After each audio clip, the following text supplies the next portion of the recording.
10 Cats. She's out of the kitchen, Claudia Winkleman. Stand up, Mark Watson. And their team captain, Jason Manford. And facing them tonight, so good they named her once, Jamelia. Comedy pixie, Josie Long. And their team captain, Sean Lock. Now, welcome your host, Jimmy Carr. Hello and welcome to 8 out of 10 Cats, a show about opinion polls, surveys and statistics. Did you know, for example, Italians drink 14 billion espressos every year? It's amazing they're as lazy as they are. A hedgehog's heart beats 300 times a minute. Is there a car coming? Is there a car coming? Shit, there's a car coming. And 18% of men admit not noticing if a girl changes her hairstyle. I should explain to those men that a girl's hair is part of the blur above where her breasts are. Let's get started.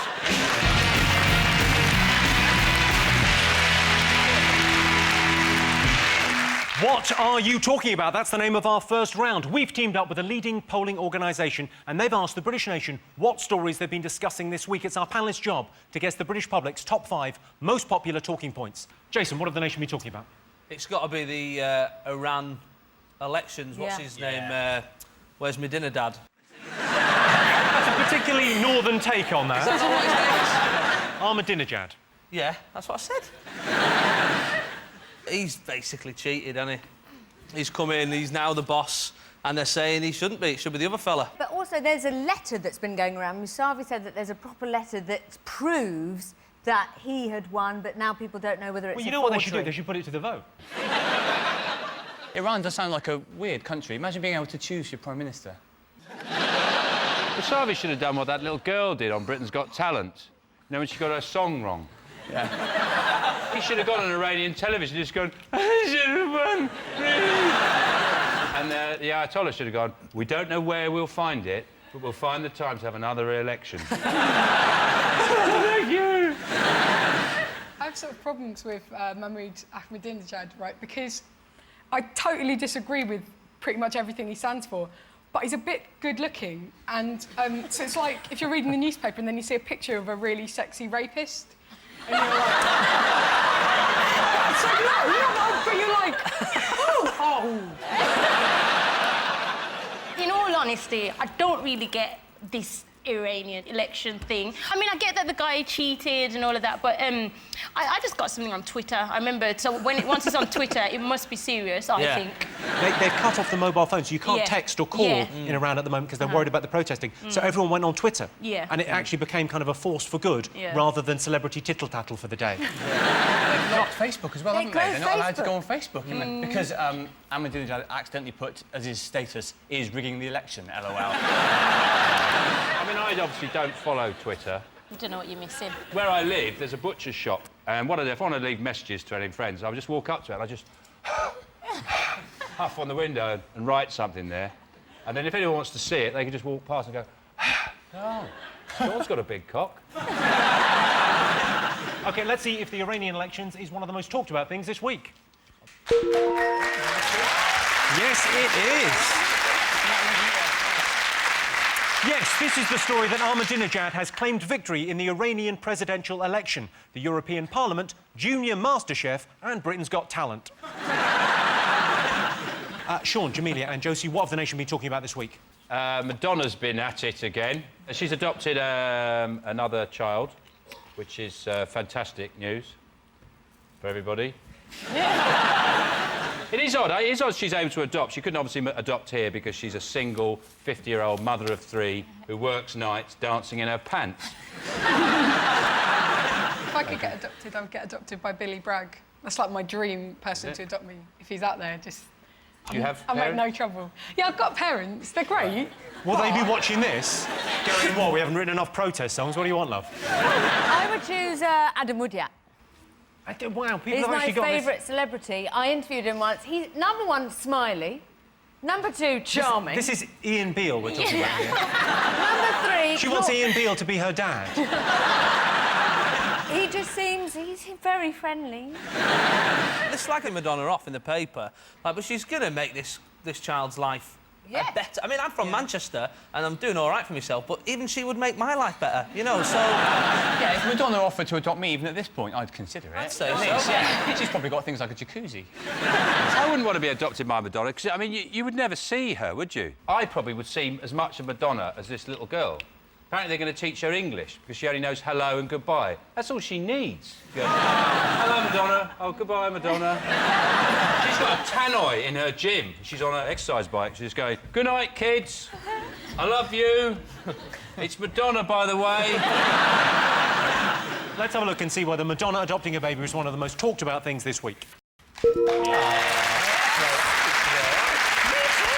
Yes, this is the story that Madonna has adopted a second Malawian child. Already, Madonna's visit has passed into Malawian legend, specifically the legend of the scrawny witch that swoops down from the skies and steals children. Madonna had a very difficult delivery. She wasn't in and had to go down to the sorting office to pick it up. Jason, Mark and Claudia, what else have the nation been talking about this week? Is it Big Brother?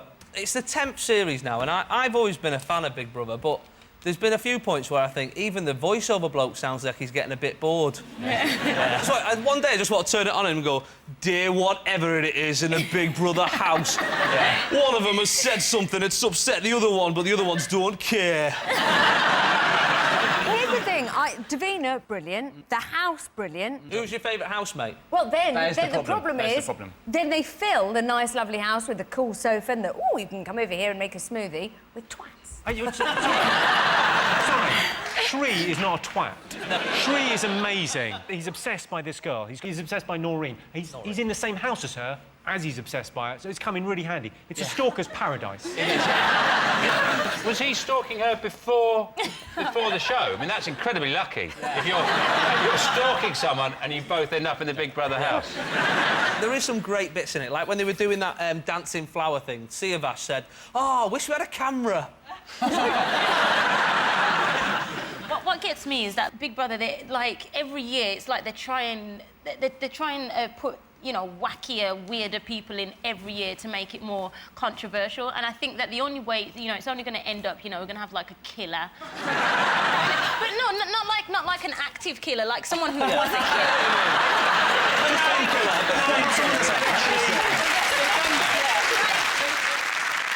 Well, I can tell you that Big Brother is not one of the most talked about things this week.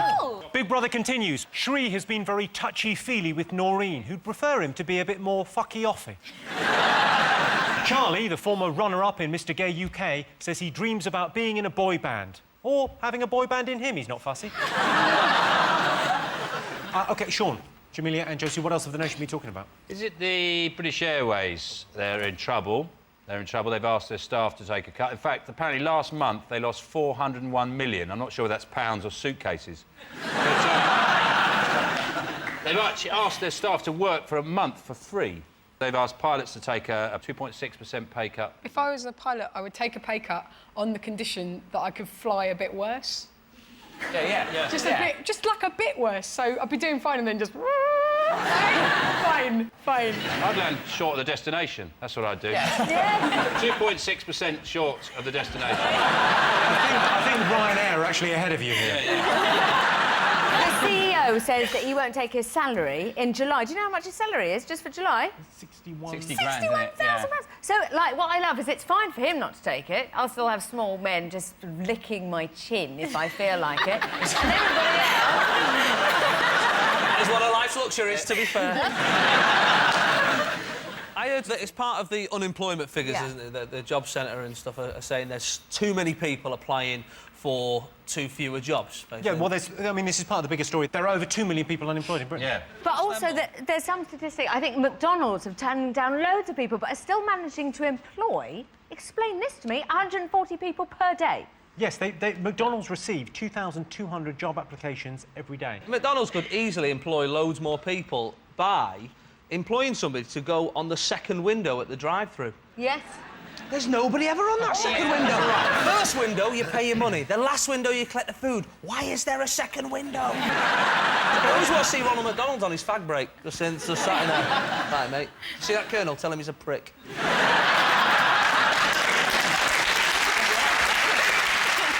Let's have a look and see if BA's pay cut and the unemployment problem is one of the most talked about things this week.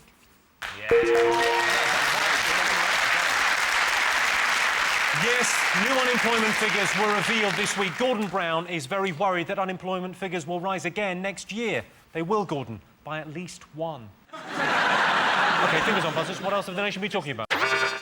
That bloke that sneaked onto a bus and got into Sandhurst. Yes. He's an illegal immigrant and he sneaked in by hiding by a toilet in an army From bus. Calais to Sandhurst for like 4 hours or whatever He was going to do it on a mega bus, but he thought, I'm not that desperate. I think he's from Afghanistan, isn't he? Yes. And he's on the Sandhurst... I didn't realise we had a Sandhurst bus. Were they out on a trip? He'd hid in the toilet stairwell for like 4 hours, and then I thought, none of them went to the toilet in that whole time. Over 4 hours, the journey. You know what he probably did? Was because they're officers, aren't they? He probably stood in the toilet with a bit of aftershave and a few mints. When they went down, said, would you like some aftershave, sir? Like a mint? They probably thought, oh, they probably have this in those toilets, don't they? I presume this is what happened. There's loads of buses, loads of coaches, and he's gone, I'll get on that one, that's going to England, I'll sneak in the toilet there. And then he's got on it, and then he's looked up, and everybody's in the army, they're all in uniform. He must have been like, shit. He must be like the Afghan Mr. Bean, this bloke. Let's have a look whether the stowaway from Afghanistan is one of the most talked about things this week.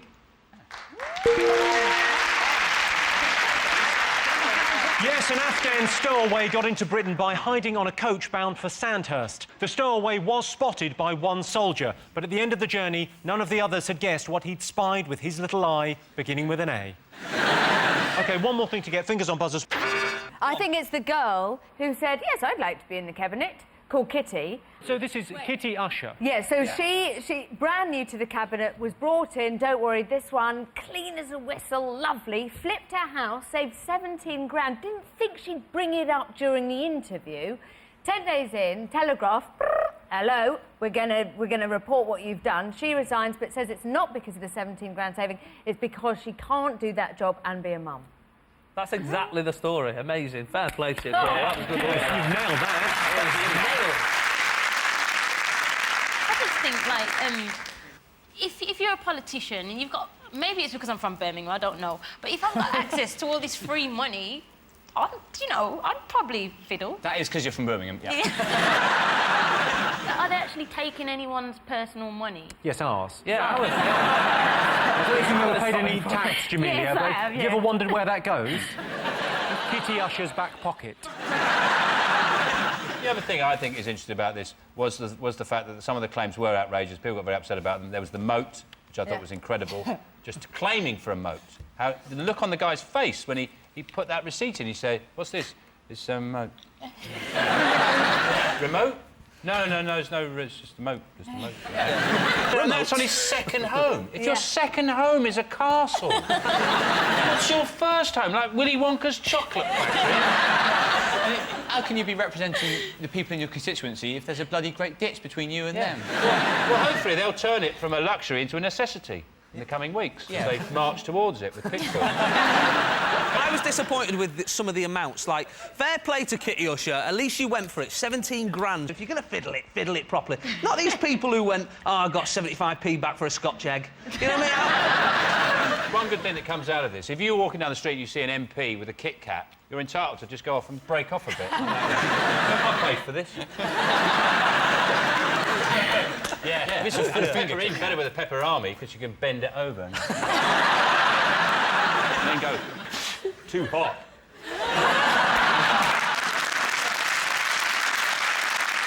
Well, let's have a look and see whether Kitty Usher's resignation is one of the most talked about things. Yes, this is the story. Treasury Minister Kitty Usher has resigned after being caught up in the expenses scandal. People shouldn't feel sorry for Kitty. She always lands on her feet. So those are the most talked about stories this week. And in other news, Andy Murray has won at Queen's Club. Andy Murray has such a warm, friendly, likeable personality that it must have been a difficult choice for him whether to pursue a career with a tennis racket or an abattoir bolt gun. And good news for Peter Andre. He's landed a Bollywood movie deal. He's going to be selling ice creams in the Mumbai Odeon. So at the end of that round, Sean, Jamelia and Josie have 2 points. Jason, Claudia and Mark have 3 points. Welcome back. to 8 out of 10 cats. Our next round is called Pick of the Polls. Jason, Claudia and Mark, what do you like the look of? That naked man being rubbed. You've chosen the man being massaged. Now, here is a clip to illustrate the question. Oh. Now, you've heard of a Swedish massage and a nice, gentle aromatherapy massage, but have you ever heard of the river dance massage? Well, that's what we're going to do this morning.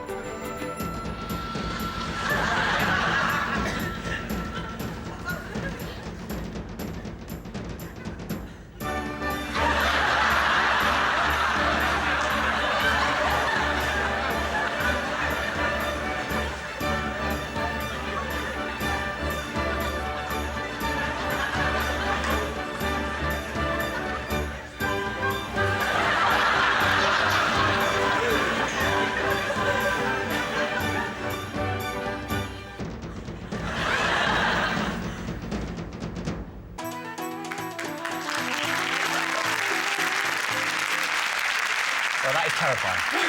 It really is, isn't it? If you're watching in Ireland, you should be ashamed. Does it only work on dead people? I like to play these arse cheeks like a bongo at the end. OK, the question is, 52% of people would be willing to give a full-body massage to their best friend.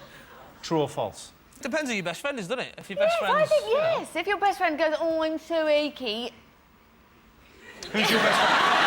Claudia, who's your best friend? Vicky. And if she was very achy and she lied down, took her clothes off, Yeah. bring out the oils. Oh, I haven't even thought of oils. Well done. I definitely wouldn't let a friend do acupuncture on me. The mistake with the full body, and they only make it once, is when they say, get undressed, and you do. They don't actually mean... They mean keep your boxers on. They actually mean... They don't say it, but... And I would say to anyone going for one, make sure you leave your boxers on, because if you're supposed to take them off, that's less embarrassing than if you're supposed to leave them on, isn't it? Yeah. Somebody walks in and goes, oh, you're supposed to take them off. You go, all right, what am I like? If you've got them off, they go, security. OK, so what are you going to go for, true or false? It depends how many men were asked, of course, but I think it's... You think true? I think it could be true, to be honest. Do you both think true? I think I'm going to overrule and say false. But you're the captain. You're the captain. I very rarely do it, guys, but Do I'm it. doing it this time. OK, well, I can tell you the answer is true. Yes, 52% of people would be willing to give a full-body massage to their best friend. Unlucky Jason. My best friend gave me a full-body massage, and the only thing weird about it is the fact that my best friend is a transsexual Estonian hooker working out of a hotel in Gatwick.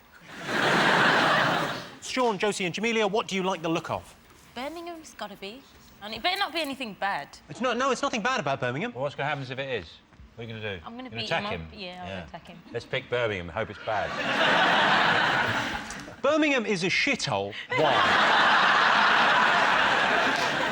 No, it's not that. You've chosen Birmingham. OK. 25% of people from the Midlands have used what to seduce someone? Well, it's not their accent, is it? It's probably... Let's be honest. I've used that sexy Midlands twang. How can you say that? How do you think people seduce?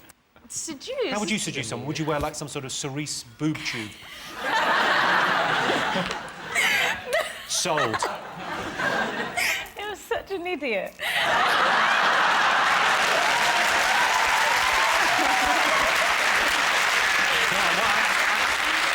Yeah, it's all very funny, but you don't have to live with this sexual tension.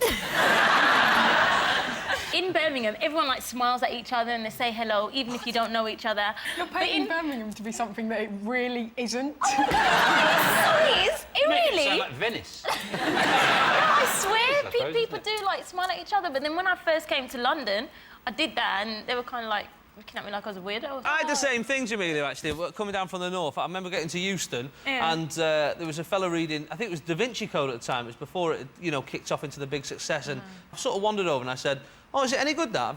I've been fancying read it. He looked at me like I went, hey, mate, can I have a little tickle of your bollocks? Is that...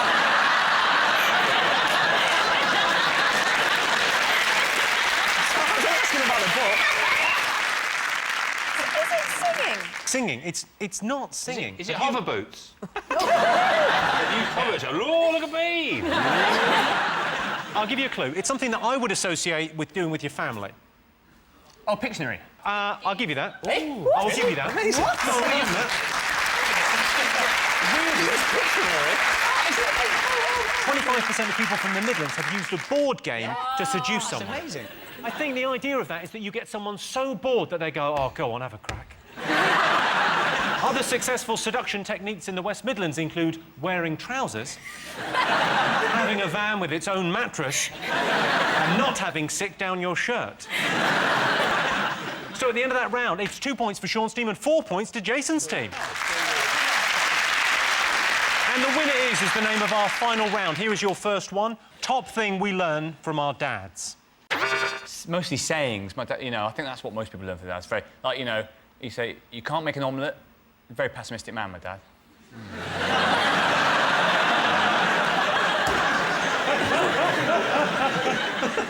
How to read? My dad taught me how to read by reading Benji the Squirrel. You can't read. Only show just. off. Only just. Benji the Squirrel. Benji the Squirrel. Go on, prove it. What happens in the end? OK, well, he gets the nut. Is it not... No matter what time I get up, it'll always be afternoon?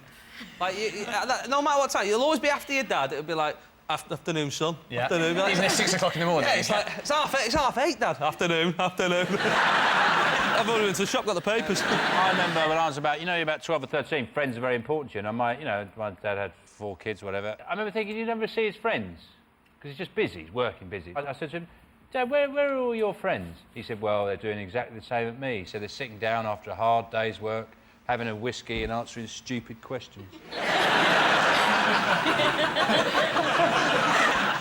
Top thing we learned from our dads. I think it's quite an obvious one. Go on, have a... Is it DIY? Correct. The right answer. Yes, the top thing we learned from our dads is DIY. Every Sunday morning you could hear my dad banging away in vain, trying to coax some life out of the old boiler. And then he'd give up, go upstairs and fuck my mum. Women's dream way to be proposed to. I think girls like to be proposed to in bed. No. In bed? After I just apologise and try and move on. No, I think almost during. During? Hello. Wow. Really? I haven't got time. Is it on Trisha?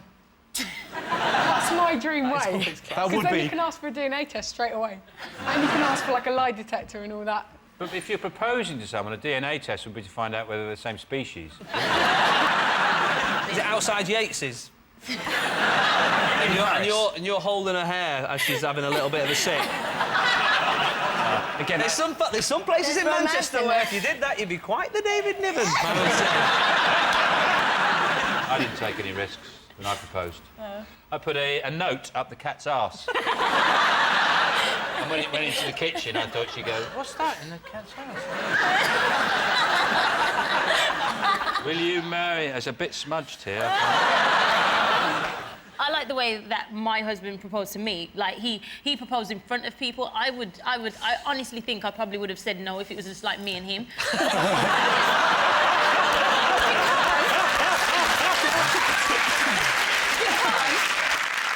I'm going to actually try and answer the question. I'm just thinking, like, girly girls, probably, like, on bended knee at the top of the Eiffel Tower. I'll give you that for the Paris, because women's dream way to be proposed to is actually on a romantic holiday. I thought it would be romantic to take my girlfriend back to where we first met, but she said, don't make me go back there, Mr. Jimmy. I cook, I clean, I'll be better.